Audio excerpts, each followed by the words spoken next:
Recording has started. Thank you. Okay. Welcome everyone to the April 15th meeting of the Livable Roadways Committee.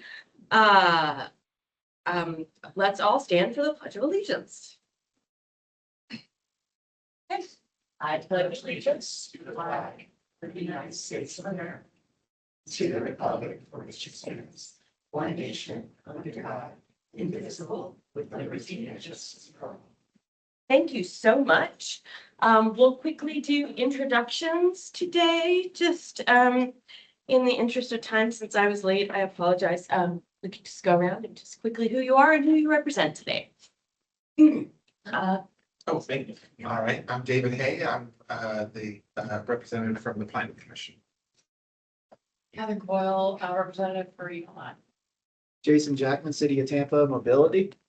Emily Hinsdale with Sidewalks, Bumpers, and Walk Like Tampa, and here as a citizen advocate. Megan Winchester, representing Hillsborough County Community Infrastructure Planning. Zaina Kamal, I'm with the Tampa Downtown Partnership. Oh, wonderful. All I ask, if you could just each your name tag just a little bit this way so I can see it. Yes. There. Oh, I see your Whoops. Oh, well. Yeah. Well, so say your name one more time. Zaina Kamal. Zaina. Okay, so I'm gonna write that down so I don't call you Karen. Okay. Morning, guys. Omar Pirzada. I represent HART. Good morning, Unica Mills, representing Plant City. Connor Trejas McDonald, I'm your liaison to TPO staff. I mean, you're Lisa Silva, TPO staff. Elizabeth Watkins, TPO staff. Okay, wonderful. Well, I'm glad. Do we have anyone online joining online today? We have Tia Una, Boyd, University of South Florida. Lori Belangia, School District. and we have Una Johnson as well. If you'd like to unmute and say Okay. anything. Okay. Hi, I'm here, Una Johnson with I believe I'm representing the American Society of Landscape Architects. Wonderful. Caroline Again. as well, I'm so sorry. Oh, okay. Caroline Seckham, from the West Shore Alliance. Oh, you're on mute. Something with your microphone, Caroline, but I'd be. Yeah, we can't hear you, Caroline. I'm sorry. But we do have folks, so welcome everyone. I don't see any actual members of the public here today, so I think we can skip over public comment. And can I get a motion for approval for the minutes of February 18th and March 25th? So moved. Second. Okay, so I have a motion from David, a second from Catherine. Any comments? All in favor? Any opposed? Okay, wonderful. So we move on. We've got some action items today. The TPO priority list, yay. Good morning, LRC, Elizabeth Watkins, TPO staff, and I'm here to present to you the fiscal year 28-32 TPO priority list. So what exactly is this list and how is it used? It's sort of built into the name. So the primary thing that this list does that we update annually is prioritize projects with certain federal funding sources. One of the neat things about being an MPO is that we have a dedicated allocation of federal funds on the scale of like $20 to $25 million per year. But of course, there's a little bit of red tape that comes with this. So the funds that are being prioritized are 5 years out. This is due just to the FDOT programming process and just kind of institutionalization that happens with federal programming in Florida. The secondary and tertiary things that it does is it's one way to communicate a need to DOT on their facilities. So the city of Tampa wouldn't submit an application for a project on Florida Street, but they could say, hey, we want this improvement, DOT, and put it on our priority list so that DOT can consider that as they're developing their own work program. And the final thing that it does is show community support for projects. We have been so successful in this region of going after money from DC to implement projects. So one part of that storytelling is, hey, feds, this project is worthy for many reasons, but it's also been vetted through the regional planning board and has been identified as a priority. So this is a multi-agency effort to develop this list annually. We have a strong partnership with our local agencies. So all project applications have to come from them because ultimately the cities, the county part, they're the ones that are going to be developing, delivering, and then maintaining this project. The TPO's role is setting that long-term vision, using a data-driven process to evaluate the projects, and then ultimately propose a rank for the TPO board to consider. And DOT also has a really important role. They have the pocketbooks, right? They're the ones actually putting the funding on the projects and making those final decisions. But with that great power comes great responsibility of having oversight of any federally funded projects. So it's an all hands on deck effort to deliver projects in Hillsborough County. So at a high level, how this is developed is we receive the applications from our local agencies, TPO staff categorizes them in our 5 different LRTP investment buckets. We use a data-driven process to evaluate them and then ultimately propose a rank. I know probably everybody in this room knows this, but I just wanted to emphasize that not all transportation needs or projects are going to be reflected in this priority list. Our partners do an amazing job with their different capital improvement programs or their work programs to build projects. So City of Tampa, the county have CIP viewers, FDOT also has one as well. So just wanted to emphasize if there is a really important need and it's not on this list, it's not because it's not important and it's not being acknowledged. This priority list is really focused on those federal dollars. So there are 2 things that have changed since I brought you this presentation last year. The first of which is we are further kind of differentiating the priority list from the transportation improvement program because they're related, but they do very separate things. The priority list suggests projects for funding and the TIP is what is going to be funded for the next 5 years. So related, but different, and then their time horizons. So you're seeing this presentation about a month earlier and it will go to the TPO board to act in May, while the TPO board will see the TIP in June. The other thing that's changed is that the format looks a little bit different. So this is the same project, but the previous format really did try to do a lot of work within just a few fields. So what we wanted to do with this new format is try to just give more information on it and try to have just share as much information as we had so that the public, decision makers, partners, all kind of had a sense of what this project's about, how much it costs, and then a few project readiness factors, which is really the biggest new thing about this format. So we've added this project readiness field where this magnifying glass says, is there a detailed scope of work? If it's bold, yes, we've got that on file, we're ready. It's one of the 3 components to be ready. This calculator, is there a detailed cost estimate? And then the shaking hands is collaboration. Has the initial meetings been had? Are all partners on the same page? So if these 3 things are bold, that means it is ready to program. So in that situation, you'll see here for this Tampa bypass canal, this is the amount that was sought. The county is seeking $2.6 million for construction. And then we wanted to be really clear with the recommendation. So after doing the analysis and the screening, the initial funding recommendation is yes, let's fulfill this. Our staff's recommendation would be to fulfill this request.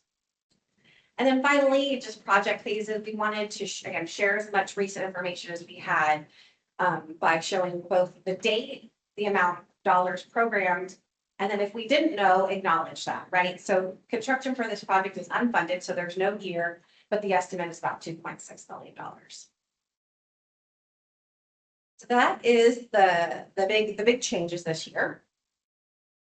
So now we'll spend a little bit of time actually talking about the projects. So there are 41 total projects, 32 of which just seeking community support, so they didn't have a funding application with them. But 9 of those projects also seeking those TPO sub-allocated funds, again, that $20 to $25 million per year. That bigger pot, those 31 projects, I won't go through those in detail, but just wanted to give you a sense of the projects that are on the list but not actively seeking funding in fiscal year 32. So you'll see a lot of the big names in here of important regional projects, the streetcar expansion, the BRT from downtown to USF, the TPO board's priority of I-275 from Hillsborough to Pierce, completing a few of the sidewalk of the few trail gaps, the South Coast Greenway in South County, finishing the Van Dyke Road widening and trail improvement, and Hart's heavy maintenance facility. These are all projects that are on the list, but did not have applications, so they're not actively seeking a piece of that 20 to 25 million dollars. So I'm going to spend the majority of the time really honing in on those projects that had applications that are actively asking for money in fiscal year 32. So we had a nice dispersion across all 5 of our So smart cities, think of that as anything technology, ITS, signalization related, state of good repair, maintaining the assets that we have. And you'll see here we had 4 requests. So this is a big priority for our partners. Let's maintain the things that we have today. Complete street project in Plant City for the Collins Street. A trail project, the Tampa Bypass Canal segment 6. And then major projects for economic growth. So think like your widenings, your reconfigurations, your BRT, those big dollar projects. So the TPO, we take a data-driven, but then also like a policy approach to ranking projects. So smart cities is our first category. And the one project that we had was from Hillsborough County on their smart traffic network. So you'll see the county is requesting to install various hardware improvements to their signal system out in East County, as well as the western portion on Racetrack Road. And this is really building on a successful program that the county has already implemented on strategic corridors and using technology to maximize the capacity of our facilities and intersections. So this further expands that to those facilities, both in Eastern County and then Racetrack Road in the western part. The next segment of projects is good repair and resilience. So these 2 are from Hart. I'm really pleased to continue to share that Hart and TPO have had a long-standing relationship and supporting Hart and maintaining a state of good repair. So the bus stop capital improvements, there are about 2,500 stops, I think, Omar, across the county. And this funding would be used to install shelters, do ADA improvements, add other amenities. This project is being recommended for funding. The Hart vehicle replacements and midlife overhauls. Currently, Hart has about 130 buses in their fleet, and they need to continue to replace buses to keep their fleet in a state of good repair. Their mechanics do an amazing job of keeping those buses going. I saw some recent data that even buses with like 600, 700,000 miles, Hart staff are keeping them well maintained, doing those midlife overhauls so that we can continue to have the service that we have. So this investment continues to support staff in either replacing new vehicles or doing those midlife overhauls. The last 2 good repair projects are from the city of Tampa. Both are bridge rehabilitations, one on Roadways and one on Cass Street. The scopes of the projects are both very similar with the rehabilitation of the structural and electrical systems. Roadways is proposed to add sidewalks on both sides. And as we all know, Cass Street has a great cycle track, so to continue to have that hardened bicycle facility. The request for Roadways was higher, so $15 million in federal funds, while the request for Cass was $8 million.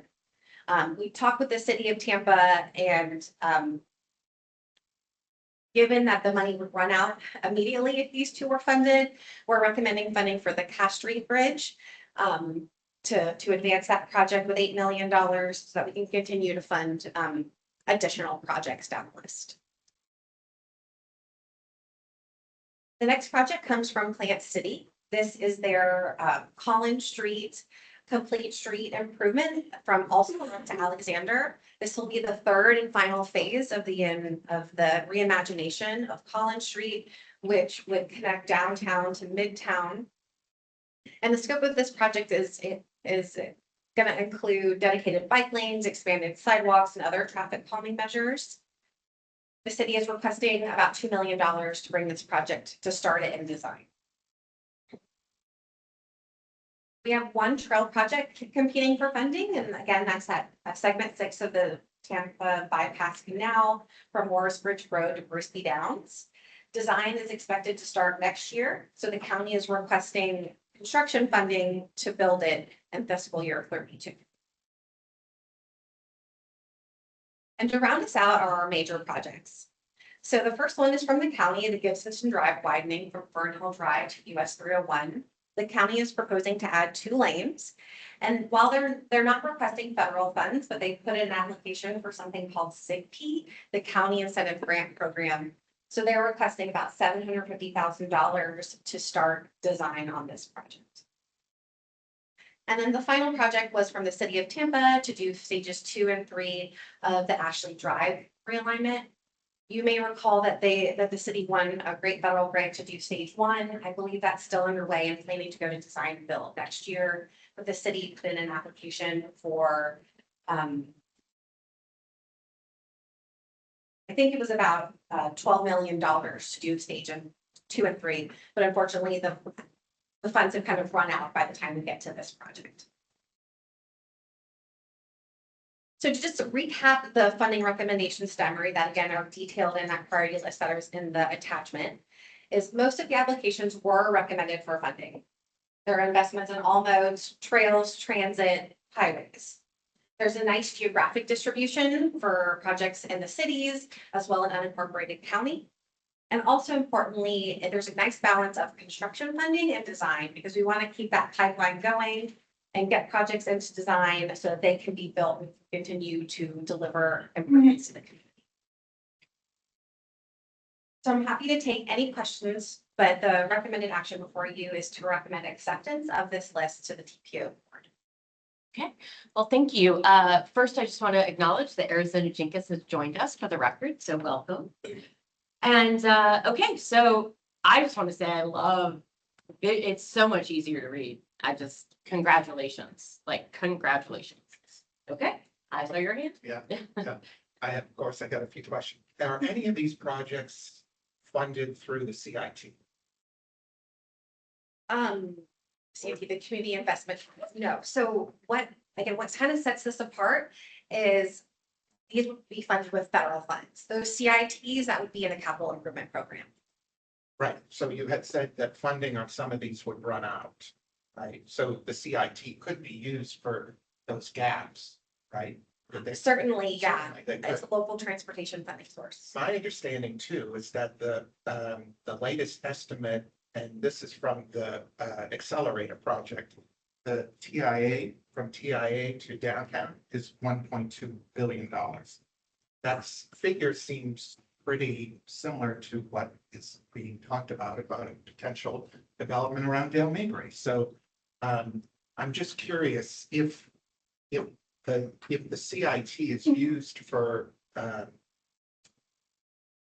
that particular development, would it affect like the funding levels of these projects and potentially reduce how quickly these projects or other projects could be built? Is that an accurate statement, or do you think I'm incorrect? Or no, I don't think you're incorrect. I just don't know the answer to that because this process really focuses on those federal funds. The CIT is administered locally, but your logic makes sense. I just can't speak to it. No, I'm just trying to piece it all together here. So you mean like if this, one of these projects is partially funded through the federal funds, but was planning to rely on the CIT to complete the other part of the project, that there's concern that those funds could be potentially diverted, in which case these federal funds wouldn't necessarily be useful anymore because you could do the project. Yeah, that's okay. I can say with certainty, all the 9 projects that are seeking federal funds, that's part of their strategy, because if you're going to federalize something, there are a lot of requirements. So if you're going to ask for design, you're also going to ask for construction. So I sort of see them as different, and none of these projects are being proposed with CIT, at least those 9 that we talked about in detail. Thank you. What about the unfunded projects? The the ones that didn't have applications, those 31s, they have different financing strategies, like you're calling out the Regional Infrastructure Accelerator grants. There are a couple that are also on our priority list, but what the priority list does for them is just say, hey, there's community support. There's only $25 million here. We do not have enough to fund $1 billion project. I have a question for Omar. When it comes to the buses, you all just received a giant grant. How much was that? It was like 30 million. I mean, like in that, yeah, I don't mean it exact, but if I remember correctly, like every year this is on there just to help you continue to replace, correct? That's part of it. We have like a programmed amount that, because every year we assume that a certain number of buses will reach the end of their useful life, so it's like good to have that consistent funding.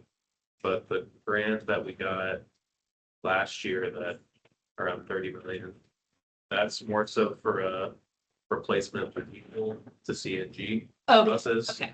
Whereas this is just kind of more like the routine, like usual like end of life overhauls. Right. And then yeah, like any like mid-life repairs as well. So that's the only thing I might include when you're presenting to the TPO itself, because the first thing in my mind was, wow, they just got like all this money. So I think it's important to differentiate that that's replacing our old diesel buses and this is just part of the regular.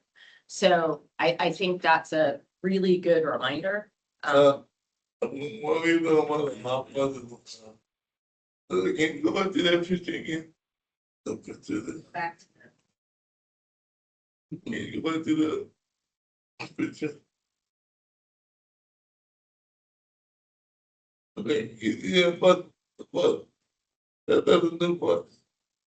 If we go inside the bus, and the wheelchair said they have to put the crazy diapers. So if you get in that bus, how you gonna know where to get off? You can't go back. It's hard to find out where you get off when you're facing backwards. Yeah, With the new wheelchair access. We have had that complaint, Brian. Thank you for bringing it up again on the new vehicles. I don't know off the top of my head. I think there was some safety reason, I think, but I think it was determined over time that that was not. It's probably less safe for people to get off. Than Yeah. if it's stop that's not theirs. and then, Right. you're looking at people that's looking at you. Yeah.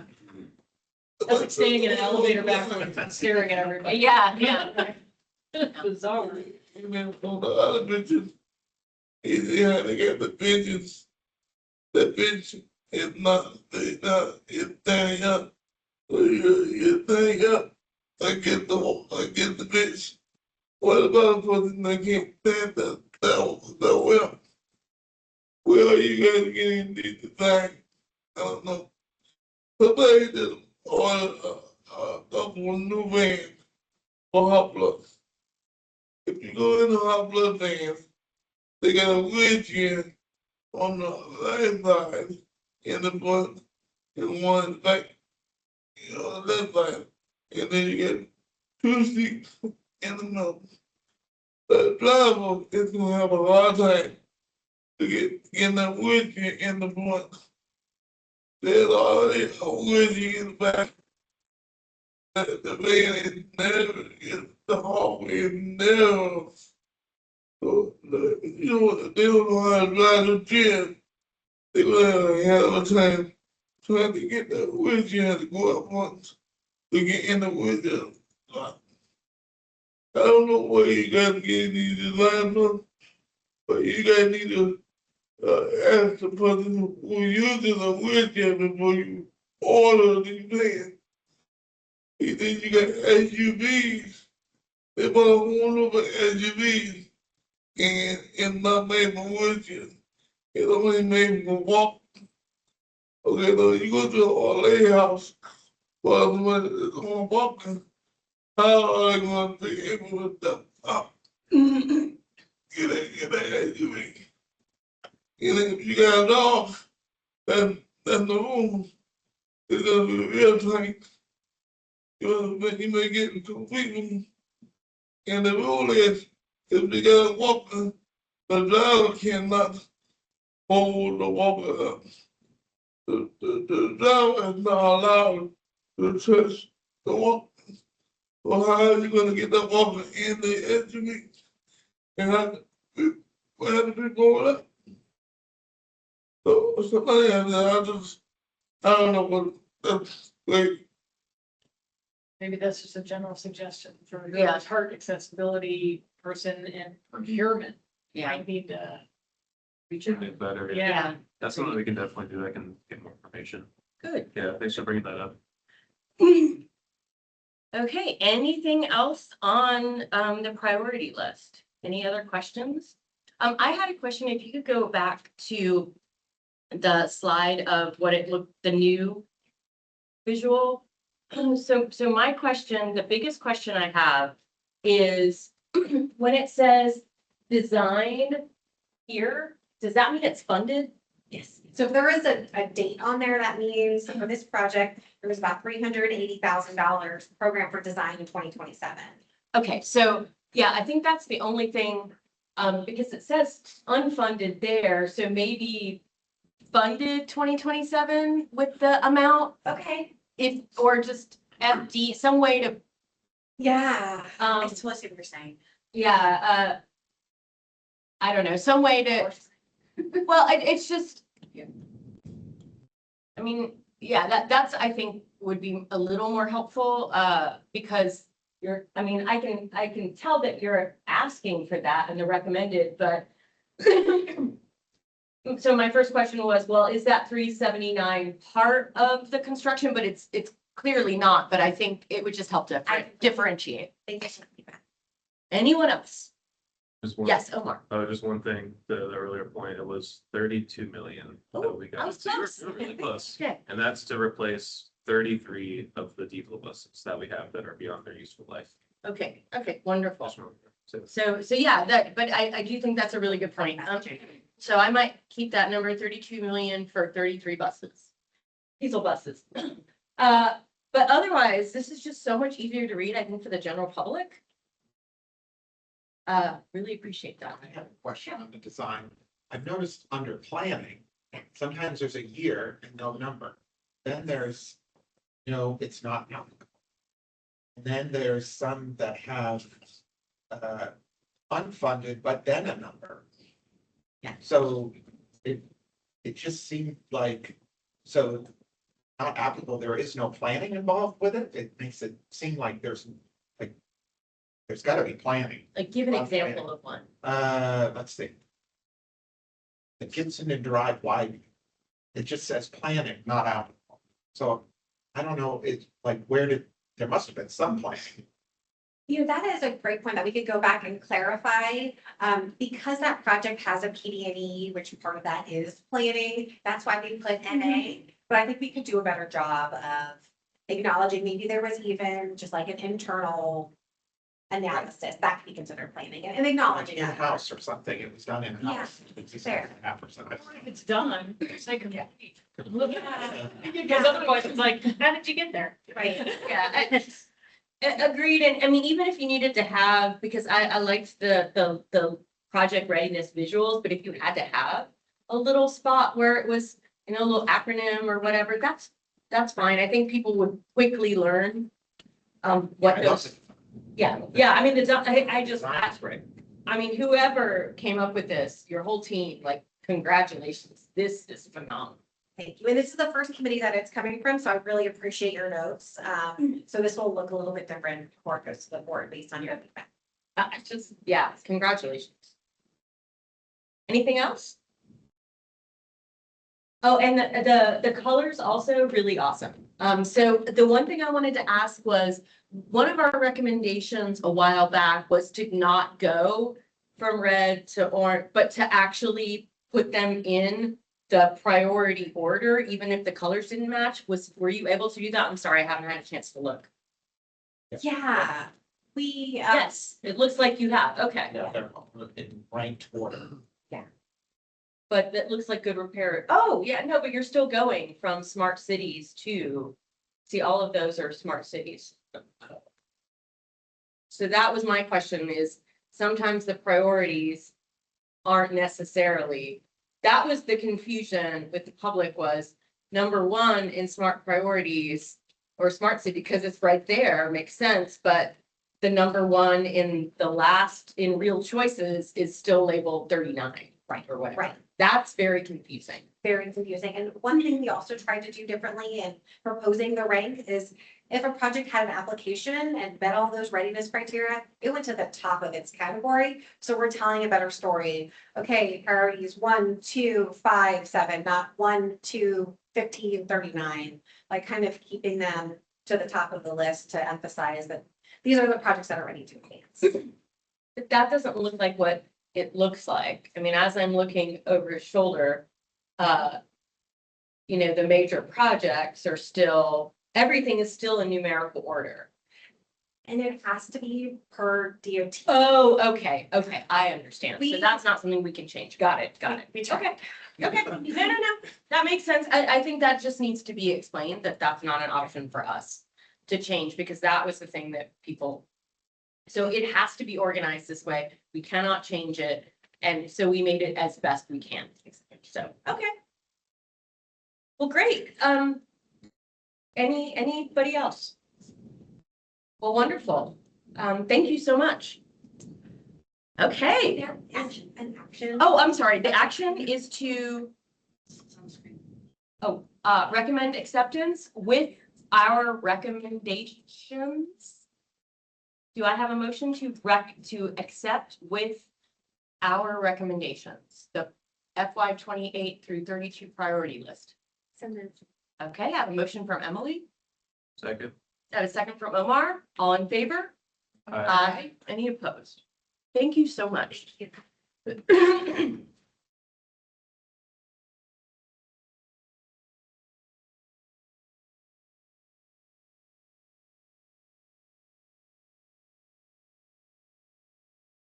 Good morning, Lisa Silva, TPO staff. Good Here to morning. present a ginormous project. And quick about time. So I'm the project manager for the Henderson Boulevard Manhattan Avenue Vision Plan.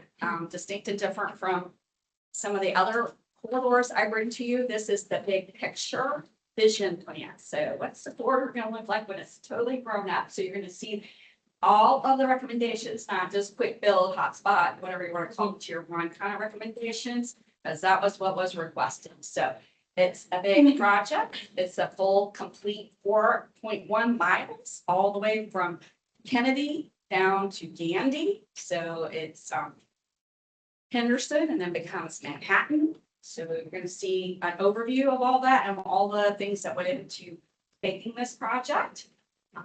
Let's see, also, challenges is like multiple jurisdictions. So portions of the roadway are owned and maintained by the Department of Transportation. Portions of the roadway are owned and maintained by the city of Tampa, and portions of them are owned and maintained by the county, but it's all within the city of Tampa. So all of those stakeholders were part of the process. But I'm getting ahead of myself. Okay, so there is a 561-page technical appendix illustrating all of the analysis that went into this project to develop the vision. So we did data collection, speed analysis, the capacity things. We did various community engagement, develop alternatives, rank them, refine them, develop cost estimates, etc. So that is all part of your packet and on the website. We did existing conditions analysis. So we did a 2-day walk audit, including a nighttime analysis of the corridor. Said project or stakeholders were involved in it. Some of them even at your table here today. Thank you, Sidewalk Stompers, Walk by Tampa, for participating in it. We discovered there were 5 schools adjacent to the corridor and crossing the corridor. So their local expertise was very beneficial in this. So there's some illustrations of us cruising around there. We drug a wagon along the corridor and saw multimodal people attempting to use the corridor. One might remember that much of the corridor utilizes the right of way as their parking lot, including the sidewalk. So we have some very big fun challenges along this corridor. Fun fact, your new member, Zaina, is the sister of Tarek, and he was the dubious honor of dragging the wagon much of the way. So the time we had to go several blocks out of the way before he could rejoin us because it was impossible to even bring a wagon along the corridor. So kind of get a sense of how challenging it is for those that live and work along the corridor. As I mentioned, we developed alternatives. So we looked at 3 high-level alternatives. One had a bike focus that would provide buffer bike lanes along the corridor. One had a pedestrian focus, more of a wide walk, side path kind of situation. And a third was a hybrid, providing some on-street and some slightly wider sidewalks. There's some different contexts as you might imagine, all the way from Kennedy down to Gandy. So different right-of-way widths and stuff. So we took all of those alternatives to the public and said, hey, what do you think of these ideas? So our feedback was in multiple ways because I'm always trying to ensure quality and quantity in our TPO studies. So we had a charrette, so that's a fun in-person workshop where we had roll plots of all the alternatives, sticky dots and the different cross sections. Lots of the stakeholders that participated in it were sprinkled throughout the room, answering any and all questions. The website had my email address option where they could just shoot feedback to me directly ongoingly throughout the development of the thing. And I got a lot of those emails. People found out they could keep commenting, so they kept sending them. We had an online version of the charrette, so the maps were online, including the same questions we were asking in the room that evening. So merged all of that together and then did social media blast to promote it. Here's a visual of those people engaged with our roll plots and different interactive boards throughout the room. So some general sentiments, of course, lower speed limit, they wanted more crossings. Those kind of crazy stick-led to the intersections were the topic a lot. You know, people are like, they're hard to navigate, it's difficult to know. And they sit at the lights when there's nobody there, it's hard to turn left. So that school traffic was communicated. Some people wanted to eliminate travel lanes, etc., and bicycle facilities. So the plan is big, as I mentioned, and so we broke it into, you know, just for your ease of understanding that, it's in different chapters. So you can go to the different chapters to see what you're looking for. You all read it before you came today. And then if even, as you might imagine, a big vision plan like this and with this much involved has numerous next steps. So we're not building this tomorrow. It won't be ready to build or sent to design tomorrow. There are many next steps. It is big, so it is got 9 different segments, but I'm going to only hit a few of the highlights today in our recommendations. So south of Kennedy Boulevard, on the north end, vision is to widening out the median to allow for access management and provision of mid-block crossings with refuges. And then a few of the awkward intersections can be eliminated or modified to improve sight distance. Here at Horatio and Delian is one of the proposed roundabouts. There's a series of them proposed along the corridor. Some of these, again, it's a vision, will require eminent domain, and you know, we have to adjust the right of way to accomplish these. So this is a vision, a long range vision. We also did some interim suggestions. This will help provide some U-turn opportunities and getting up and down the corridor, and then also help, you know, stagger that progression of speeding. It also helps people just like, you don't have to wait at a light at 5 a.m. to go to the gym at one of these intersections when you got a roundabout. It's just a free flowing, so it improves the facing. Okay, here we heard a lot of feedback about those things like the intersection, as I just mentioned. So some can be, some of the areas can be redefined. You can see some of those little islands and the crosswalks are more defined. And it's narrowed and it's more clear where you're headed. And this is especially a useful countermeasure if a roundabout is considered not feasible in a certain location.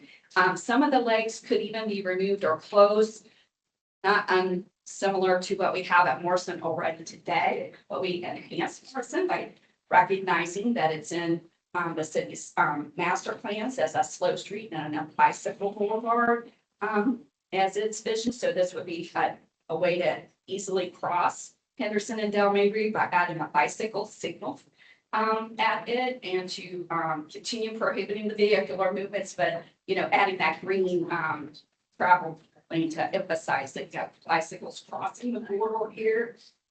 South Jose Avenue, the existing curb line would remain, but the sidewalk would be widened toward the street. Then there's opportunities that added additional crossings to the corridor and expand the biking and biking opportunities for the neighborhood. The city has some improvements, in all that analysis, we discovered all the concurrent plans going on. So there was some at El Prado, so those are reflected and we considered those. There were some stormwater projects going on in the area, also got folded and baked into the projects and recommendations. There's a lot of residential driveways here, so we've got turn lanes instead of raised medians here. Buffer bike lanes south of Euclid. The corridor has some on-street bike lane already, but they're just not buffered. So we're proposing to improve them by buffering them and potentially adding vertical physical barriers where it doesn't conflict with driveway openings. And then additional crossing locations and median treatments. So some things won't be built to the vision tomorrow. So we also threw in some near-term pedestrian strategies where that existing parking backs onto the pedestrian realm. So these could maybe be done sooner rather than later. So they can save lives. All right. This is a live list because as I mentioned, it's a big vision. And so there are many, many steps, including updating the survey for the area, not like go out and ask questions survey, but the right-of-way survey, I think is from 1941. So it does not match up to the world really great. So we did the best we could, but we would need a finance to do one of those. So the vision was based on the analysis. Or the fact is that it did not, our analysis says we're not increasing congestion along the corridor, so people can calm down. And these are the list of things. So there's also opportunities because many of the solutions will involve our land use partners. And as this committee knows, we love coordinating land use and transportation. We have them following the code update and many of the things in that. We followed the comprehensive plan updates and made sure that our plan did not conflict with any of the recommendations in there. Having some kind of land use transportation, next steps would help with things and including maybe required bicycle parking included with the thing. If you provide that with all these businesses along the corridor, instead of just parking at the right way, that it might encourage more biking and walking and stuff. So that again, this is a brief overview of the highlights. There are a lot of these things and there's lots of it included in each one, but I had a time limit, so there's your big highlight. And again, the links in the agenda packet take you to the full report, but I'm asking where I do not how am I doing with the recommendation, did not make it. The one that I didn't have the recommendation. So the recommendation, the recommended action is that this committee recommend that the board approve the plan. Anyone? Emily? Or Go ahead, Omar. yeah. I just had one comment. I was trying to figure out on one of the slides you said that there's no current transit stops. I think there is one technically on Manhattan that's Sterling or Henderson at Sterling. There are some. Yeah. Yes, and in our recommendations, I breezed over that, but I was reading it earlier in my notes is yes, one of the next steps is coordinating with And like it says, number 7, collaborate with HART to identify future transit needs along the corridor. Yeah. There is one right now that we positioned our mid-block crossing to make it much better because people are just starting around and people are not going to walk down McKinnon or Gandy and then go back across and then come back up to that McDonald's. So we provided that crossing closer to there. We worked at the city. They even asked us to move a couple of them because of some other things. So it's been refined. No, I'm sorry to say that specifically, but there are some, the transit's on there. We appreciate it. In fact, that was one that changes in the comprehensive plan update. This was a transit ready corridor, then it wasn't, then it was, so it's a multi-modal corridor. So it's ready for more enhanced transit, just not the density change. Would it be worth just like, I forget which one of the earlier slides, but like, I think it was the existing conditions one where it says there's no transit stops currently, just because there is the. Okay, so, oh, okay. Yeah, it's right there. Yeah, right there where it says no transit stops, just because there's the. Oh, there are some, yeah. Yeah. Good catch. Yeah, of course. Thank you. Yeah, yes, there are. I know I mentioned it in other things, okay. Limited. It's like a transit stop. PowerPoint slide. Thank you. Yeah, thank you. Yeah. It's and copy. I'm hoping you can help me understand how this is used. So if we recommend this and other committees do, and then the TPO recommends this, who then uses it? So for example, does the City of Tampa planning, their building department development, as new development happens along this corridor, which is happening now and will continue to do so, are they looking at this vision plan? Are they asked to look at this vision plan? How does that fit in? Because there's a lot of changes that are going to happen along here because of changes to what kind of business it is, what kind of building it is. Okay, let's put my mobility friend on the spot. Yes. It was requested by the City of Tampa. And, you know, they've been involved in the content the whole way. So there are some other steps that may not involve them that might require partnerships with the planning commission and stuff, but, do you have anything? I think you mentioned doing a survey, finding exactly where we can plan for future development on the sidewalks, bike lanes. So it's definitely piecemeal as it's broken up in segments and they're all different. So it's, puzzling it together. But that's, I know you guys are doing that mobility. I have confidence in that one.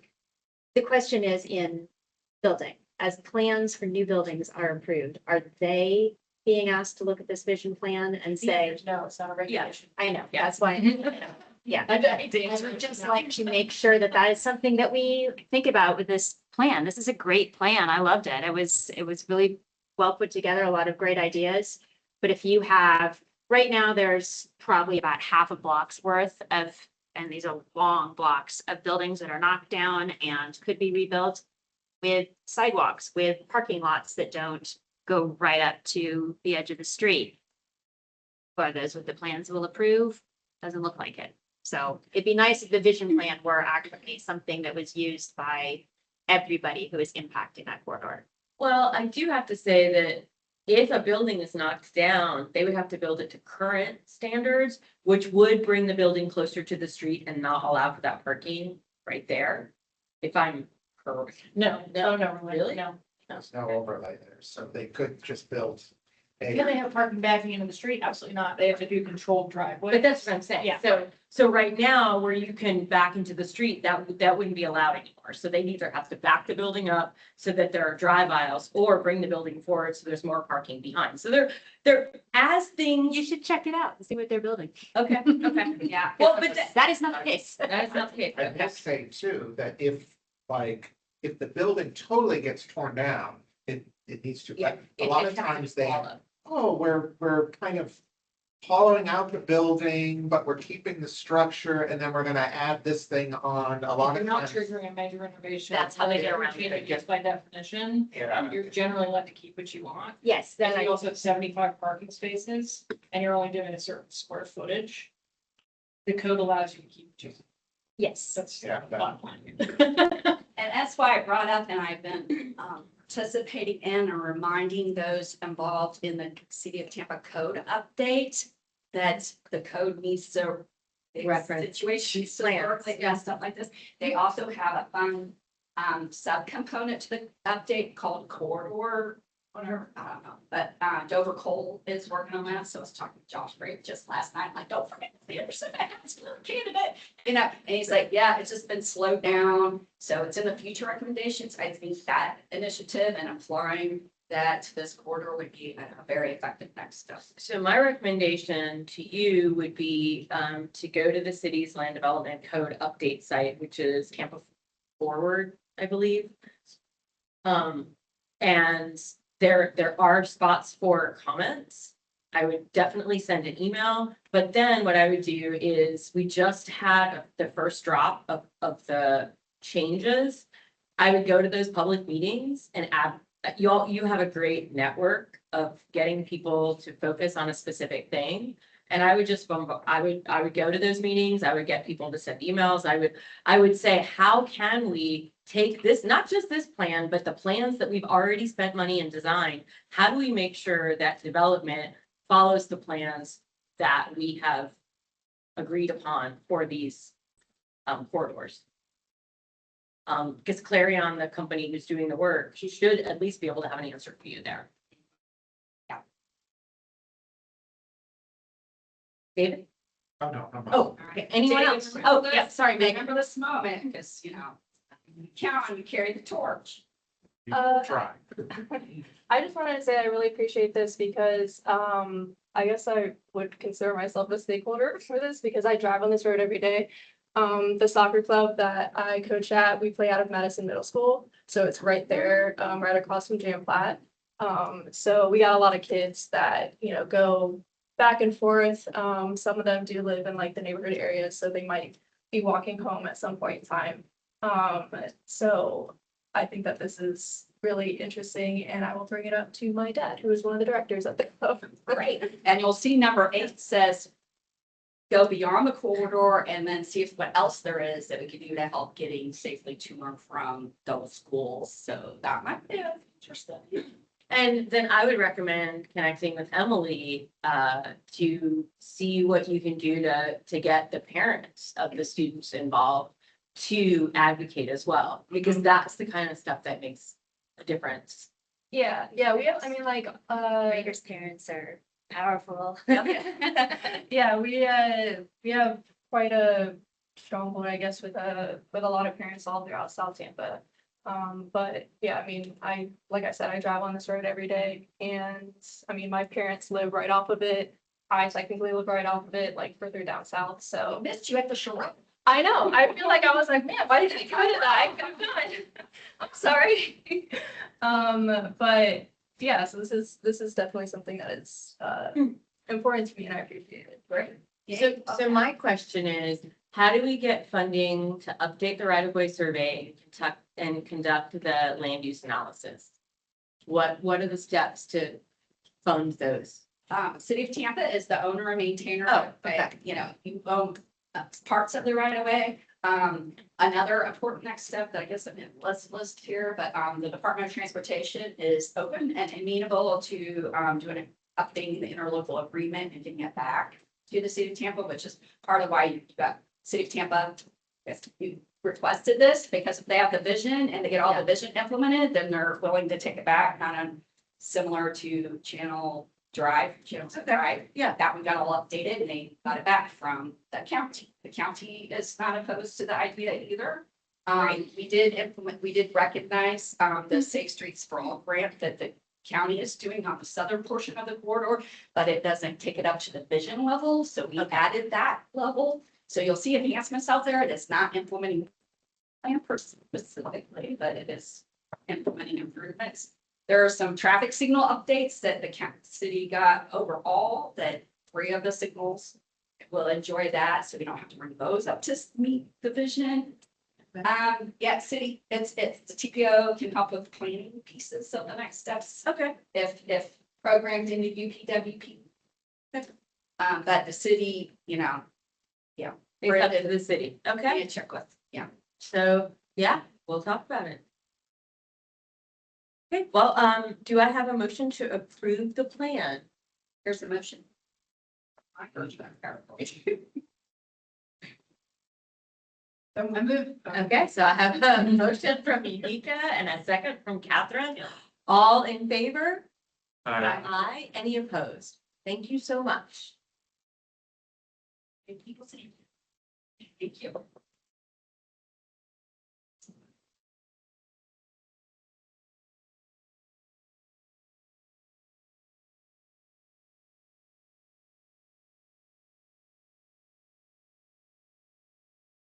I'm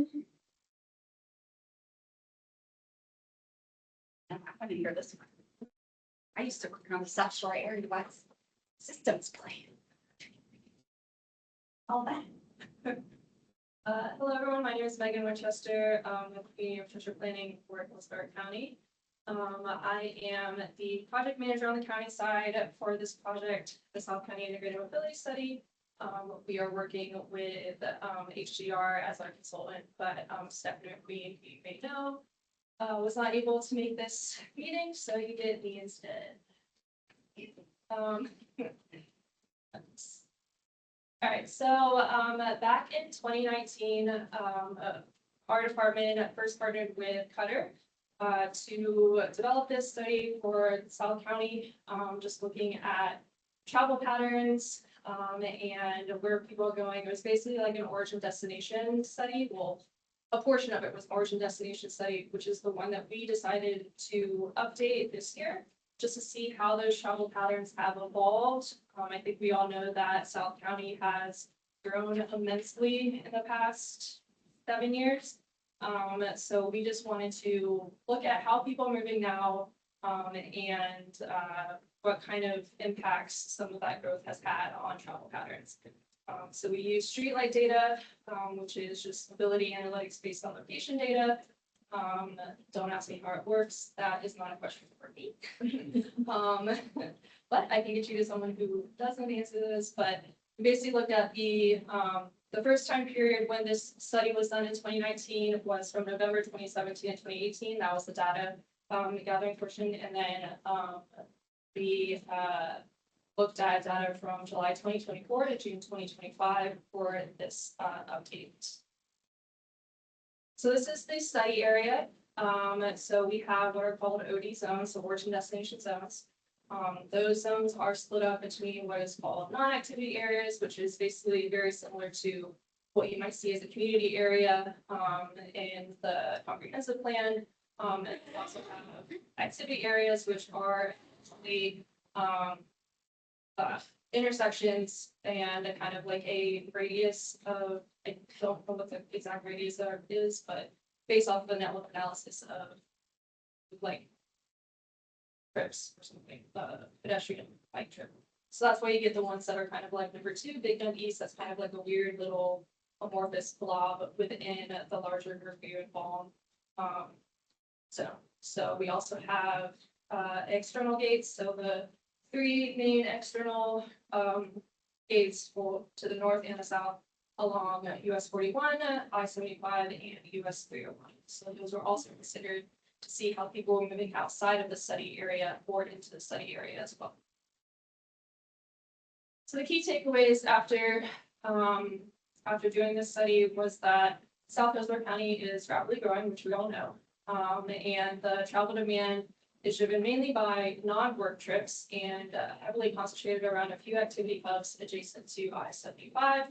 And the traffic congestion that people that live there see likely emerges not from commuters going out of the study area, but actually from local all-day trips within the study area itself, especially around keynotes like Big Bend and Gerview and Balm. So that's kind of the big overarching takeaway from the study, but we can go into more specific data points that we found. So there is a growing number of trips in South County. What a surprise. There has been a 29% increase in just the total number, just in general, of study area trips between that 2017 and not 2008, but 2018. And the data from 2024 and 2025. especially in these three non-activity areas of Riverview, and Balm, and Waimama. So this may reflect better data collection for the recent analysis here, but it also demonstrates that there is a large growth in shifts within this study area. So like we mentioned before, there has been a general rise of internal travel within the study area. So the number of trips starting and ending within the study area increased, shifting reliance on local amenities rather than regional destinations. So people are going more to destinations within South County rather than having to exit and go to a more regional area or whatever it is that they may need to be doing. And then the network accommodates a large volume of short to medium distance internal trips. So it not only serves commuters in and out of the area, but people that far within.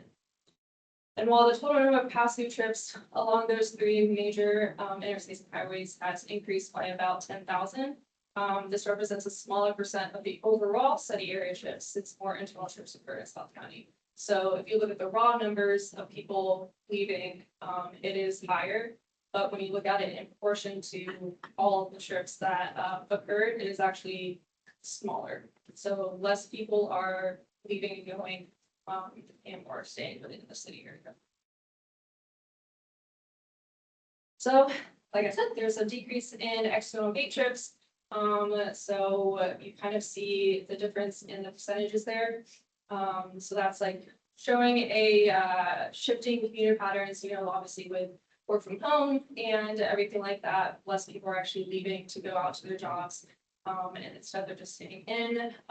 But it was interesting that while the number of trips going through the northern gates has decreased, it is again in proportion to the ones that are living out the southern gates still greater. It's just reduced, and then the ones going through the southern gates have increased, but it's still less than. So more of a reliance on Brandon, Tampa, Riverview, and less so on like Manatee County. So the increase in interzonal trips, which are trips that start and end in the same zone, they are typically short in duration and length. So average 13 to 19 minutes, 1 to 3 miles. And so these are the areas with the largest percent of those interzonal trips. So these are the places where most people are just staying in their area and just doing all of their daily trips close by within 20 minutes. So growth in trips into activity area zones. So again, those activity area zones are kind of more of like the commercial hubs that you would go to for just doing all of your daily trips. So there's been an overall increase in trips to these activity areas and commercial centers. Fewer for the ones that are in the north, but there has been an increase in the ones to the south, which could possibly be attributed to the fact that there are some developments along there, such as the Walmart on US 31. There's again more destinations for people to go to, and they don't have to leave the study area overall. Changing trip purpose, home-based other, that travel still dominates in the study area. There's been a decrease in home-based work, which, as mentioned, kind of is attributed to the general work from home lifestyle and this more suburban pattern with a heavy reliance on cars for errands, school services, and recreation, and less for commuting. So you can kind of see the difference between the two data sets there, where you see that increase from 49% to 51% home-based other, and the other trips have also decreased. So. Travel time shifts. So this is time of day shifts. So overall, the study area saw a shift in when trips occur. Mostly it has all shifted to the PM peak hour as opposed to the AM peak hour. So you can kind of see in that bar chart there at the bottom, where previously in 2017, 2018, there was more AM peak and less in the PM. But that is actually flipped, and now there are less in the AM and more in the PM. So that kind of shows the difference. And also just as a note, 65% of trips to and from the city area via the external gates happen during these peak hour periods of things like 6 to 9 or something like that, and 4 to 7. So travel time improvements, this is like the length of the trip. So there has been an overall reduction in average trip times between the city area zones, but the average trip distance remains broadly consistent. So there are zones with longer average trip distances. They obviously also have longer average travel times. But travel time improvements have been largely driven by roadway upgrades, other new facilities, and more even distribution of traffic throughout the day. So instead of everybody going all at once and having a lot of, those bottleneck situations, it's more evenly spread out because of these flexible work schedules, and suburban lifestyle and all that stuff. So there are still some challenges with some of the travel time lengths, which I think anyone in South County would tell you. But it has kind of improved a little bit. So the conclusions that we drew from this study was basically that transportation in South County is driven by those short internal trips, more heavy afternoon travel in the PM peak, strong zone to zone interdependence. So basically the zone itself is everything's kind of happening within its one zone. Limited alternatives for east-west connectivity and a high reliance on the I-75 corridor for access to retail services and regional connectivity. So what does that all mean for us as we work in transportation? It basically kind of what we hope that it would suggest that instead of focusing on doing large regional commuter capacity projects, instead shifting the focus to more local network improvements with multimodal connections and decentralized activity centers, because we feel that that would be more effective for how people are actually traveling in the area. And that's it. Okay, wow, that is fascinating. Okay, go ahead, Catherine. When did the trip counts stop? Like, what was the time period? So the time period was like in terms of like date. Like when in 2025? June 2025. Okay. Is there a plan to restudy it in a couple of years? Not right now, but that is something that we could consider. I mean, It's interesting, fine. I mean, it's kind of logical. More people down there, they want to concentrate, don't want to drive too far. But I'm thinking about the parish exit too, because it's just south of it and it's going bad. And in about a year and a half, the new hospital is going to open up and it's going to be a major hospital. There's a Home Depot, there's Publix, there's that River Ranch, thousands of homes. There's only like one exit away essentially, so. yeah, I think, and part of, and it's not in this presentation, but part of it will be part of the actual report, which we will send out to you guys once it is fully completed. We're still working through the last bits, but we did ask the consultant to take a look at CIP projects in the area and how that might impact some things, and also just any other kind of large scale developments like that, and how that kind of might contribute to like or reinforce these patterns that we're seeing. So Do you have regular contacts with Manatee County? No. Yeah, not for this study, but that is definitely something that we can consider and look into. They're gonna start to blend eventually. Yeah. As it builds up. Okay. Thank you. Yes.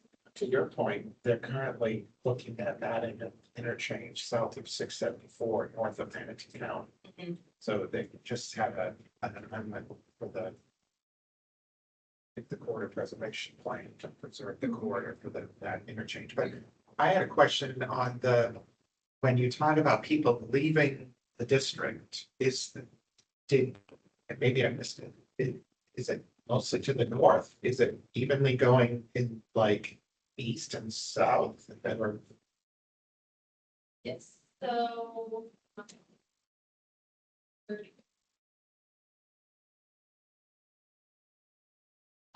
So this is when people leave, so these are the external gate trips. So yes, the the majority of people that are leaving are going to the north. It's just that that overall number has decreased. So it's kind of confusing, but. Okay. In this, did it look at that, and this is more like what I think the issue is, so maybe it's not true, I don't know, but that there's within 11 miles, there's only 5 roads that go north. Yeah. Yeah, so, when we kind of determined what kind of data we were looking at, we only chose those 3 gates as where we were gonna gather data for. So the way that streetlight data works is basically just like point destination or whatever, like it follows like your smartphone and where you go. So those are the only 3 gates that we looked at, both to the north and the south. So if other people were taking Pine Crest up there, or the other ones, we didn't capture that necessarily. Okay. So yeah, because it's basically all the OD data, and you'll kind of see this in the report if you choose to look at it. Is only for these streets. So it's basically like what's the amount of trips that are going from zone 1 at Apollo Beach to zone 7 in Gibson Drive in that activity area, or what's going from Gibson to South US 41. So those are the only kind of like databases we look at. Again, my opinion, I think the county's gonna have to figure, like, we're gonna have to figure that out of like, it keeps growing down there and there's only, you know, these very limited things. So everyone's funneling in from the region to get across the river to then spread out again. It just really kind of causes that, like, and my impression, it's gotten way worse since I moved down there. And I'm north of the river. So I know in this, it was kind of described that it's actually improved. That's what I kind of heard. And I don't know how well that's going to go over with people down there, because I think the assumption is it's gotten way worse. And it's like yeah, I think that goes back to like travel time versus like trip purpose kind of things. It's like you're just doing different trips now. So it's not necessarily big long commute trips, it's more just like the internal ones. But those can still be long. And I will say another, when we moved there, we always used to go north, right, to get to services. But it is, I've noticed, we now blend it and kind of go south sometimes, you know, so it does. Well, I think there's more stuff. Those communities were built as bedrooms, as if they were commuters. Right.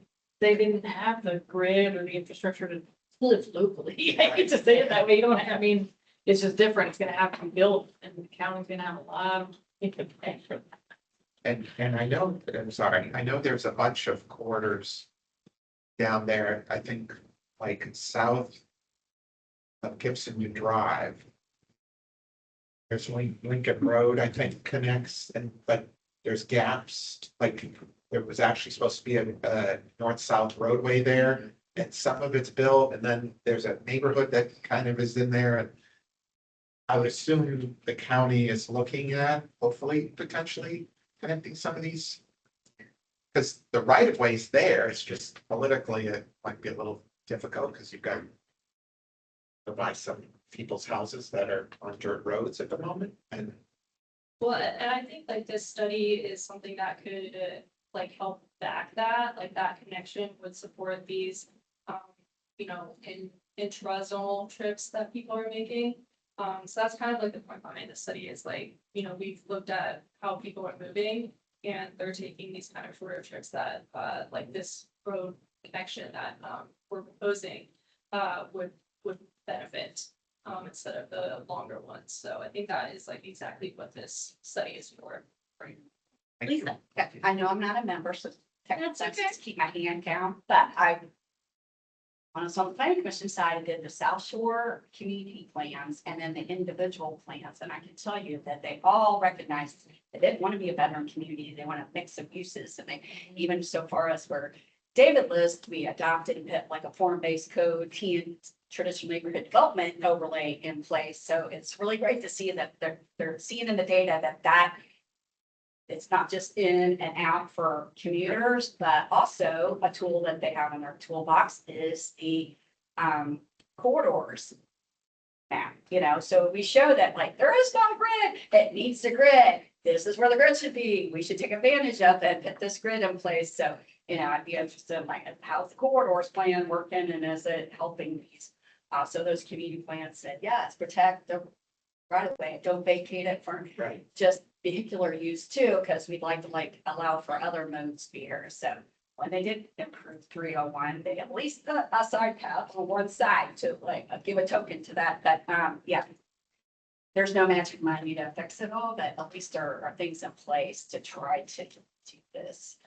It certainly makes our argument that this needs to be more multimodal in general very clear, right? If this is, we do see an increase in congestion in that area. If a lot of them are local trips, we need to have other alternatives for people getting around, like art needs to be in that part of the county because it needs that kind of And trip. it's just been removed. They came to us just a couple months ago and removed more things out there. Also, you'll see in our LOP and our TIP and stuff that we've had to take project money from other already built out areas of the county and move it down here because the growth was just so awful. And they were like, oh, I'm down here, I can't get anywhere, and we're like, oh, all right. But anyway, so we've had to reprioritize and put money in there to help solve these things to the detriment of other parts of the county. All right, I'm on question.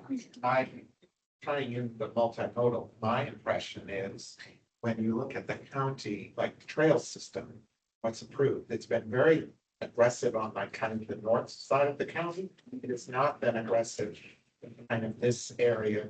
I know we've got the 301 corridor. Don't try it in July because there's no shade on it, but that balance hopefully will also kind of, maybe CIT money could be used for getting the trails kind of moving forward a little to kind of connect people that don't want to drive. And we have an increasing number of schools in South County. And we need to have grids set up, an alternate, because that is the problem with walking and biking to some of these schools in South County. Not all of them. Some of them are great walkable areas, but there are some that there's no way to get there except by car that is safe and reasonable. So that is also, that's part of the local trips that you're looking at. So as we are planning additional schools in South County, that's something we need to look at. How do you fit it into a grid on accessible roads? Great conversation. Thank you. There's that. Yeah. You're on it.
There's some videos in this presentation, so we're just making sure we'll play correctly.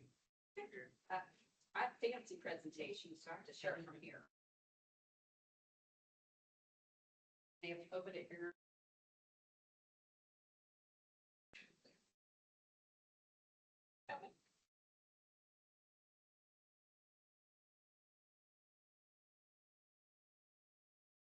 I think you want to press. Oh, very good. Teams.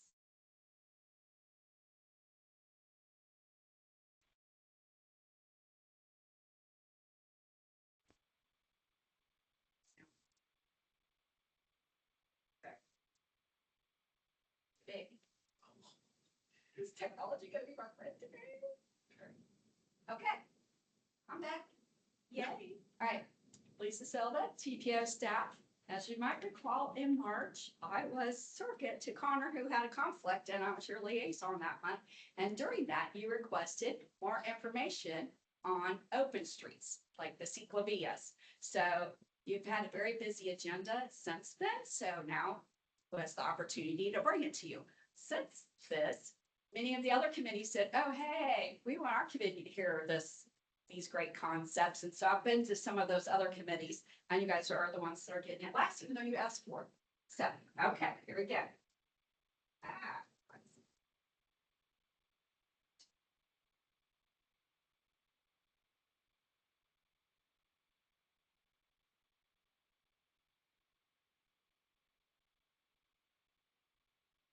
Okay. All right. So, oh, yes, it was November, not March. Okay, so I've been corrected. All right, so you asked for it, and I expanded it, and I added super blocks in school streets because they're similar and they're have some of the same benefits. So open streets originated in Bogota, Colombia. They call it ciclovia down there, which is a cycleway. So it's a temporary or permanent closure of a road street to then open it up to all the other modes and fun activity that can be there. So what is an open street? Well, I can show you much more fun than just telling you. So Open streets are community-based programs that temporarily open selected streets to people by closing them to cars. By doing this, the streets become a place where people of all ages, abilities, and backgrounds can come out and improve their health. It's a really beautiful way to see the city. There's just tons of people, all different kinds, all different ages. There's even a segment called the Recrovia, and this is absolutely great because they have about 28 stages with aerobics instructors and Roomba instructors, and they're giving free classes to any citizen that wants to participate. It's really something beautiful to see.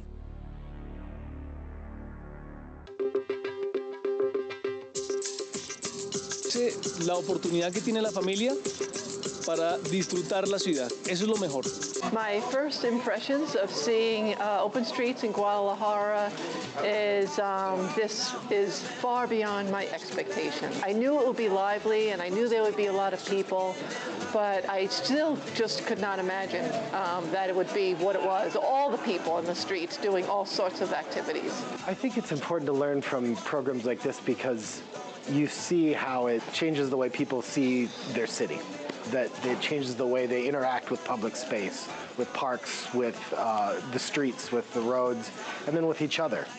You saw complete strangers kind of teaching each other how to hula hoop, that sense of community. People can begin to change their habits, and a city can change its culture of health. ¿Qué hacían estos 400,000 usuarios antes de que existiera la vía recreativa? Estaríamos en casa viendo la televisión o haciendo cosas estáticas en casa. I actually felt tears of joy riding because it's such an experience to be here riding. It's a sense of freedom, seeing people in all ages, on all different It actually went up. bikes, with their dogs, with their kids, with. all right. Okay. Sorry about that. You turned it up earlier. We didn't realize this thing advanced.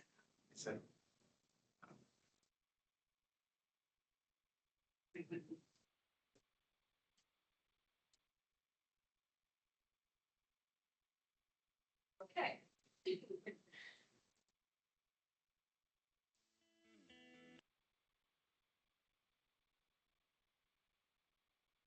Sure we got everything. So they have up to 75 miles now every Sunday. It's just like a thing. So kudos to them. Oh, you might also recognize Gil Penaloso is here for our Safe Streets Summit last year. He and his brother were very instrumental in being in Colombia. Okay, what are school streets or play streets? Well, they're accessible streets like this, but they're around schools and they're for walking and cycling and doing PE activities and stuff. And they're time-based and are close to motorized traffic. So school areas are special. So they kind of like have this adapted thing. And I found it interesting that New York's Department of Transportation has a little guidebook on how to do this and stuff. I'm like, oh, I love that. That DOT is very involved in that.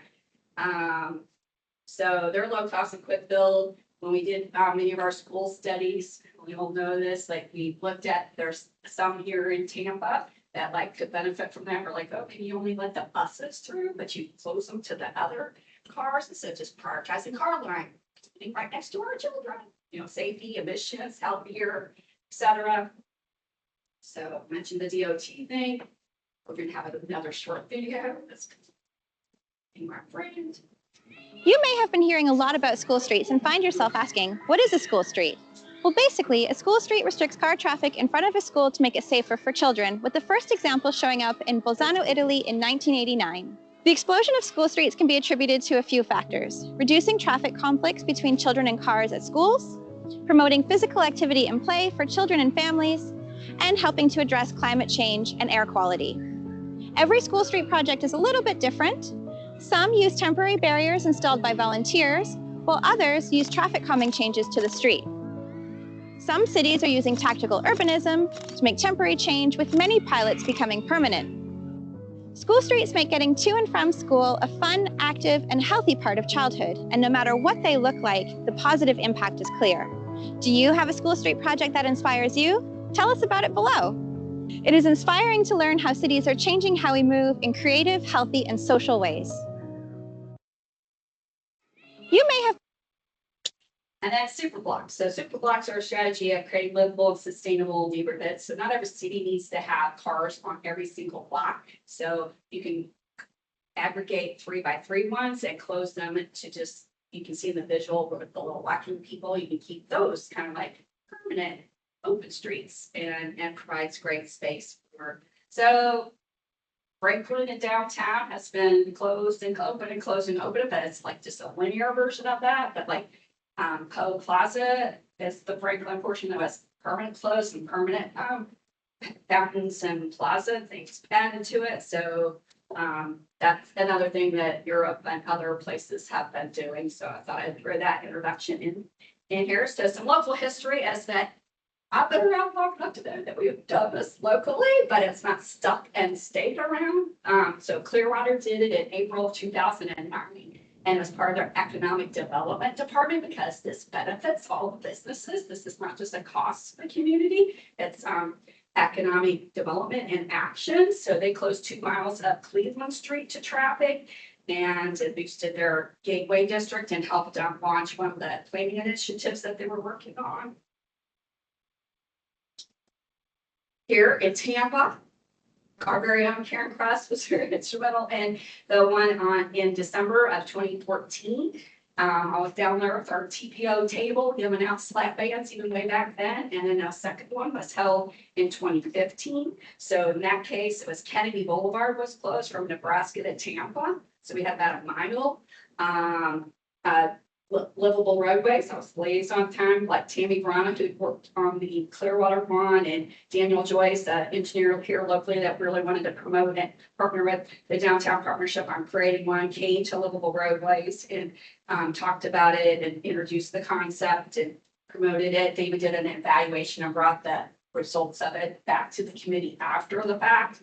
So then in my research, I discovered that Temple Terrace did one in 2016 on 26th Street, and it was helped bring attention to that baby just on paper green spine back then in those days. So it helped bring some awareness to some of the planning initiatives that we do. And then more recently, Bayshore Boulevard was closed when was the COVID pandemic. Bikes couldn't have their usual annual fundraiser, so they approached that newly developed Vision Zero Action Plan coordinator and said, hey, what if we implemented Mickey Jacobs' vision to close a portion of Bayshore Boulevard, close it for parades and things. Maybe we could close it for our community to use it in a safe way outdoors. There was some momentum back then to like bring it before council to make it a more permanent thing, but it didn't get the oomph that it needed, so it has not. But that's in 2021, bike stop occurred. So Swan from Bayshore, from Swan to Bay was closed during that time.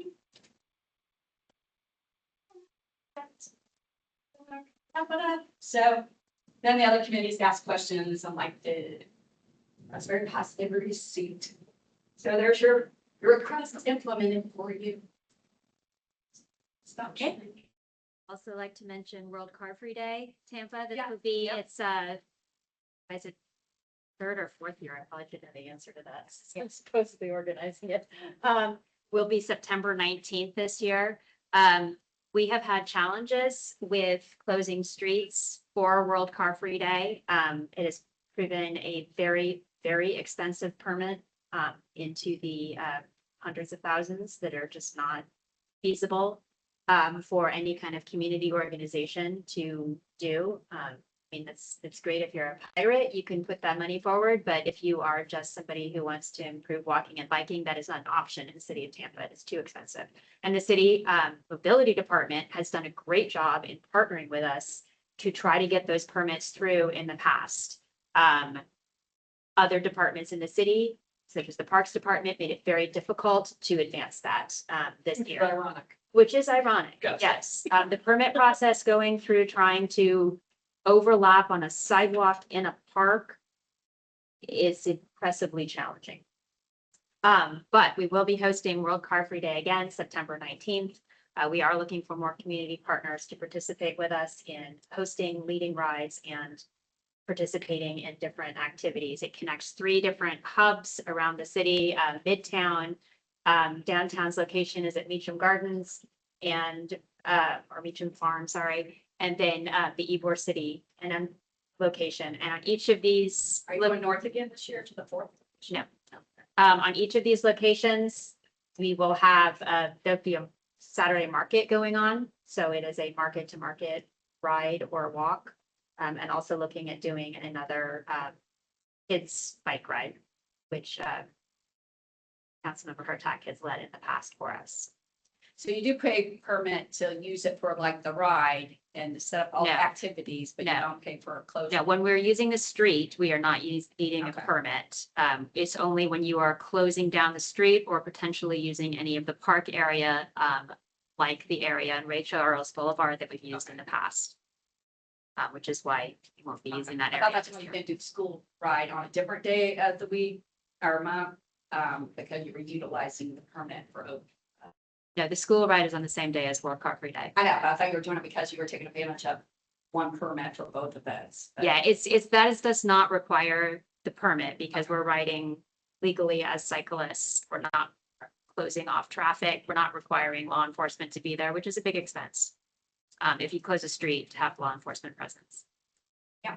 The other thing I was going to mention is that we did have a Play Streets event in the city of Tampa in 2020. This is at McFarland Park, and we closed down. I can't remember the name of that street. It's the one that's not McDill. It's on the other side of the park. Okay, yeah. Closed down that street. Mayor Castor joined us for that. It was put on the neighborhood association and Sidewalk Stompers. And the city at that time had planned to look into writing a Play Streets policy, like many other cities have, where it would be easier to close down streets and have it like that small block level party. That unfortunately did not advance. MOTs are expensive too, setting up. MOT is the most Very- expensive, very difficult part. Yeah. Because Because it it takes takes how many times a year for rates, I mean, for plastic and people, you know, so. Well, pirates have a lot of money. Yes, sir. It's all that plundering and looting, but I know it's controversial, but Ybor City used to be, some about it closed regularly too. Yes, it is when that. Yeah. Closed every night, but it starts at like 2 a.m., Yeah, 1 a.m. it used to be closed. In the evening, you can go and hang out. I mean, many a times in my 20s, 30s. It's been here a long time to do it. Like they would close it down and you could just go and you didn't have to worry about getting run over by drunk people. You could walk to dinner and then do other things, but I don't. How, this presentation's great. Also made me mad because of all the anti-DEI crap, and I see people painting in the streets and doing all their chalk artwork, and all of ours got painted over, and it. How do you combat that? Like different people, exactly. Change more minds, right? Yeah. If there were more voters who voted on that issue and thought that was important, then It goes back to politicians would do it, goes back right? to the previous one. Pay attention to who you vote for at the state level. We got rid of transportation currency. This is a priority for Bogota, so they're making like 76 miles on a regular recurring basis, so they don't have to like make the maintenance plan and develop it every Sunday. That is Just becomes the thing. And they get a benefit from it. It's just a gift to the citizens, but there is many, many benefits to the citizens. That's I have a quick comment question, even though I'm not a member. This started, I believe, I wasn't here in November, but I believe it came from a discussion on 7th Avenue and the crash that happened in November at Bradley. So I think that's where this discussion came from, exactly on 7th Avenue. So I think the city has put out bollards or at least barriers right there, at least in front of Bradley's. It was there during Pride, which is all another conversation. But I'm interested to know what can be done to get an open street sign on 7th Avenue, and particularly how like we can wage like businesses in front of that, because then they can have their tables and chairs out in the front like it was during 2020, right? So if we open the street, then businesses can have more space to. Be the parklets. Yeah.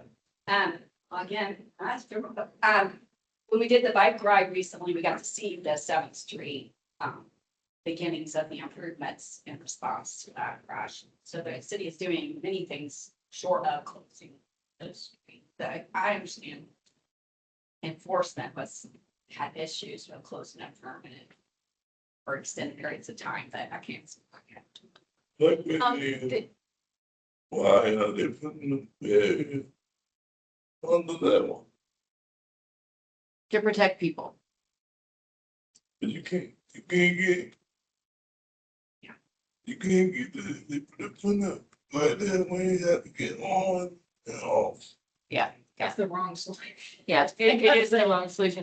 Well, part of the reason they're concerned about shutting the street down is because then people in the evening congregate with, or historically, they have been able to congregate and start fights, and now you can carry weapons legally, and it's the crowd control portion is what they're telling us, but it doesn't mean that it can't come back and be part of the city. What they have done is, if you haven't seen it, it actually is kind of amazing how quickly they were able to do stuff with basically paint to add parking along the side of 7th that leads into historic Ybor. And then the idea is also to put bollards at some intersections to also protect pedestrians, but it's not enough. Yeah. The kudos for the super fast response on that. Yeah. I just kind of wanted to Arizona's point. I think what you were mentioning was like when the bollards or the tubular markers, like they block the sidewalk and they block the ADA bus point area. Mm-hmm. That's a challenge sometimes, because I know like, and we've worked with the city on the past, like on Cleveland Street right now. For some of our bus stops, there's like the flexible tubular markers that are blocking some of the bus stops. So you can't do like the ADA boarding. Oh. So that's something that we're working with them on it. But I think that's just something you have to balance, and obviously, like, it's good to protect the sidewalk, protect the bicyclists where you can, but just look at consideration when there's a bus stop nearby. Yeah, We absolutely. won't hit those on Henderson. By the bus stops. Well, and I agree. I mean, I think it is very political. It's, we have to make it an issue.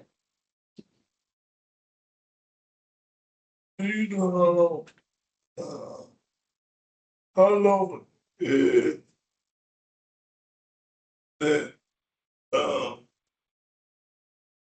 development of 15 body they adding lights. They're adding lights and bike lanes, and that's not going to be done until the I-4 expansion is done. So we're looking at like another year. It is. It's a very long time. We've gotten a ton of complaints about it. It's very hard to navigate that area right now. That is to my church. You know, like on the island, they walk through my house. I had to go all the way out the beach. Like, wow. Yeah, that it's really bad. And ideally, it won't be that long. I don't know. Do we have an update on how long they're gonna be? Do you have any idea? The I-4, Yeah, the 15th Street and I-4. I think it's a year. Yeah, I thought it was a year a while ago, so it might Yeah, not so be it a might full be year. less than a year now. Yeah, so hopefully, ideally by the end of this year. It's still a year after it's. I know. Well, that's been a discussion. It is, it's always a discussion. Anything else? I would just say, if you like open streets, vote with your feet. If we have 5,000 people come to the next World Car Free Day, that persuades an awful lot of different organizations and leaders to make that a real thing in the future. Yeah, and I mean, it really should not be once a year. And that's the, I mean, the joy in that day is just so amazing. So I agreed wholeheartedly. Okay, do we have any old business? How about new business? I have open You have old business? Okay. about this good. Man, at least if they want to get it to the online, they're always talking in my area. Yeah, they're parking in that area. They want to have a online sign that there's the ball. Why at the cop, they're parking. And it happened today, Yeah, again, even though they promised Yeah. Connor and I, you know. All right, We have You know to what? the sheriff's office, but let me elevate it a little bit more because they're still doing it. yeah. It should be. Oh, Sheriff's cars are parking? Was it a It's the sheriff's, but it's. It's staff. Was Arizona Today, was it, you know, an enforcement one, or was it a pickup? Because maintenance uses it sometimes. Do you know what type of vehicle was there? Law enforcement. And I had to go into the garage. Which is unsafe. Yeah. Oh, no. I told him if it happened again, we would, yes, get the ADA liaison involved and our elected officials. Yeah. Because you work nice. I have photographic evidence. Thank you, Arizona. Great. Yeah, thank you so much for that. This man had this problem before and was on the other side. And yeah, no. A whole lot to themselves. I'm just sorry. Yeah. They had a lot, 1 block away. Yeah. Oh my gosh, quit parking in. And there's a sign, it's like, Yep. Yeah, there's a sign. Even if it wasn't just 1 block away, that's not appropriate. So where's this happening? It's the stop right there on, I'll show you after. Yeah, can you show, yeah, could be because it's city parking. And your drivers are perfectly so. See, it's after parking this straight there. Say sheriff. The loading dock. Well, I mean, I Yeah. can reach It's out to perfectly them. signed and everything. Yeah, if you can give us that information, like what Yeah. the stop is, because we have a problem, like, we've run into this in the past with like certain things. Yes. Like, our bus bays, we have a process for Right. escalating that too, so Right. we can join you guys. Copy Omar, and then I'll copy our chair. Let me get it. Yeah. Thank you. Executive director. you go into the loading dock and the loading dock. Yeah. Yeah. Yeah, No, that's not right. that's not okay. So thank you for bringing that Because up. I've gone down and talked to the whole lobby before and said, no, I was very certain. Not only for access, you could have been injured. Yeah, You never no, know. absolutely. Then that becomes a huge, much bigger issue. Everybody got the Walk Bike Tampa, celebrating Walk and Bike Month, on May 12th at the Tampa Bay History Center, 5 to 7. We are going to have the new CEO of the Tampa Bay History Center, Audrey, I do not know how to pronounce that name. Office?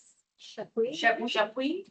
She just moved here from Paris. I had a great conversation with her a couple months ago. So talking about how she gets around here without a car. And then, of course, Jeff Hauk about his new video blog that is all about walking and eating. So very exciting. Scan, join. I will definitely be there. I'm glad to have this because I'm gonna make sure Kelly gets me a ticket.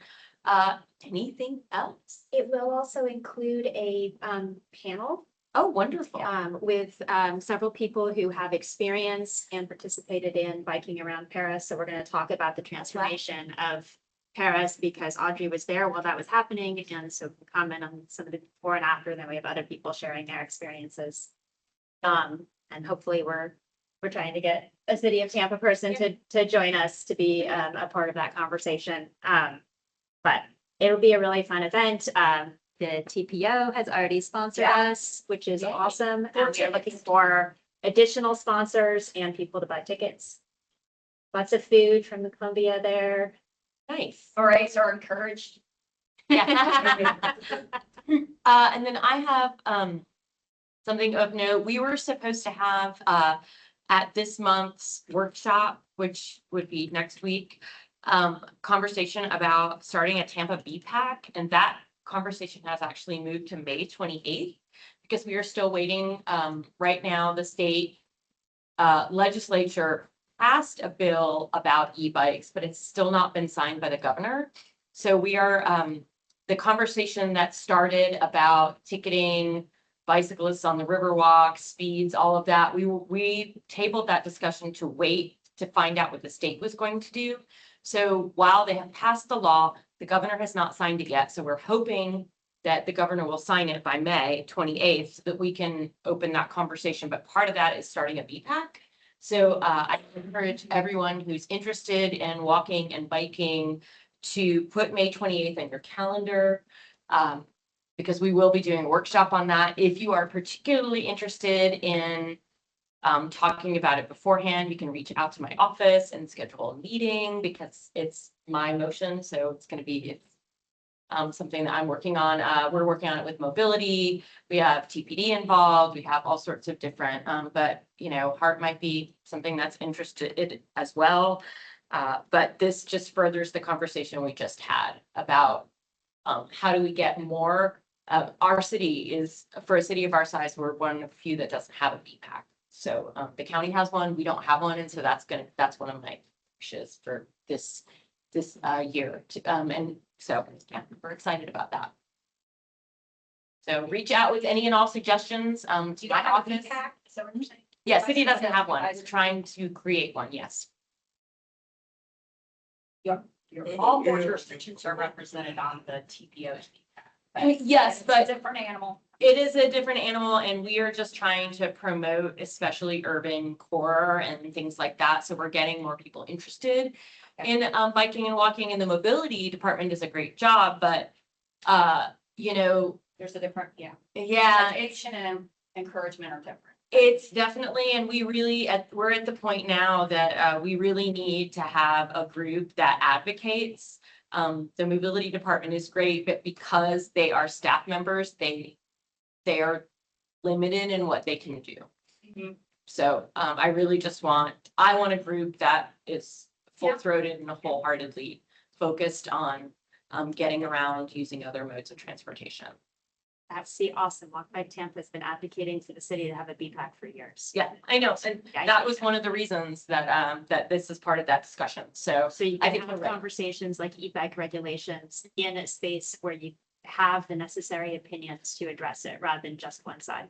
Correct. Yep. And so that's kind of what we're hoping for. And so share and Tampa Bay General hasn't been invited already. They'd be really great participants. Okay. Yes. Before we lose a quorum, we have one item in June. I know we've been busy over the last few months as we end our planning cycle.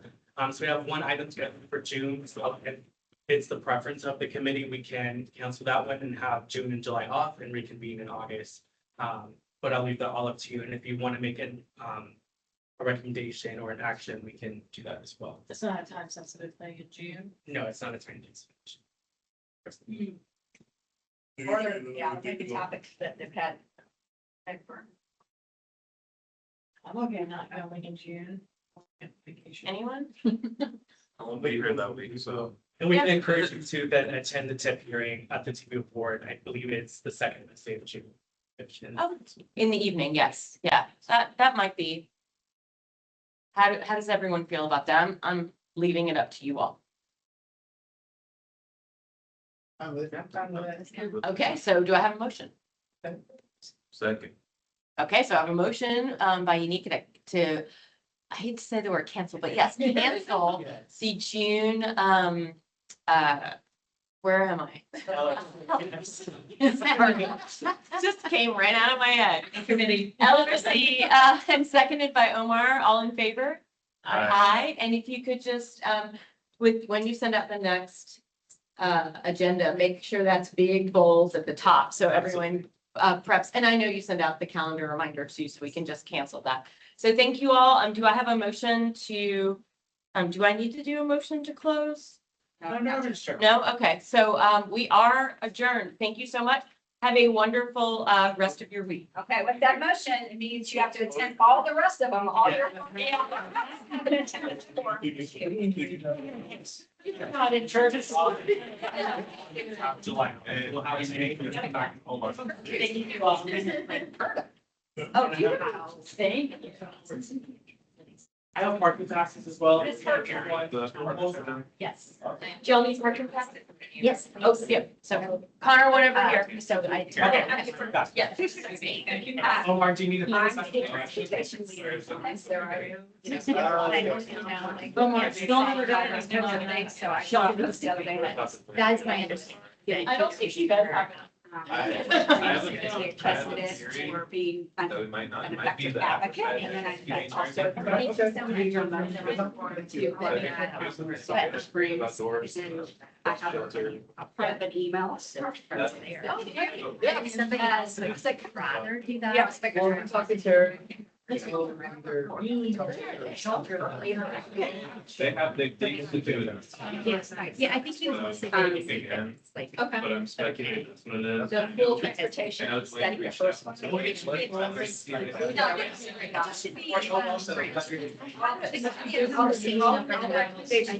there. Right, but I did, but like, I still. Oh.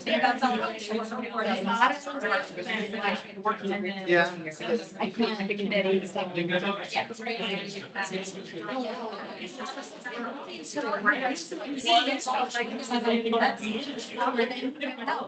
It is really. We also have new regulations and that type of. Right. You can't be 26.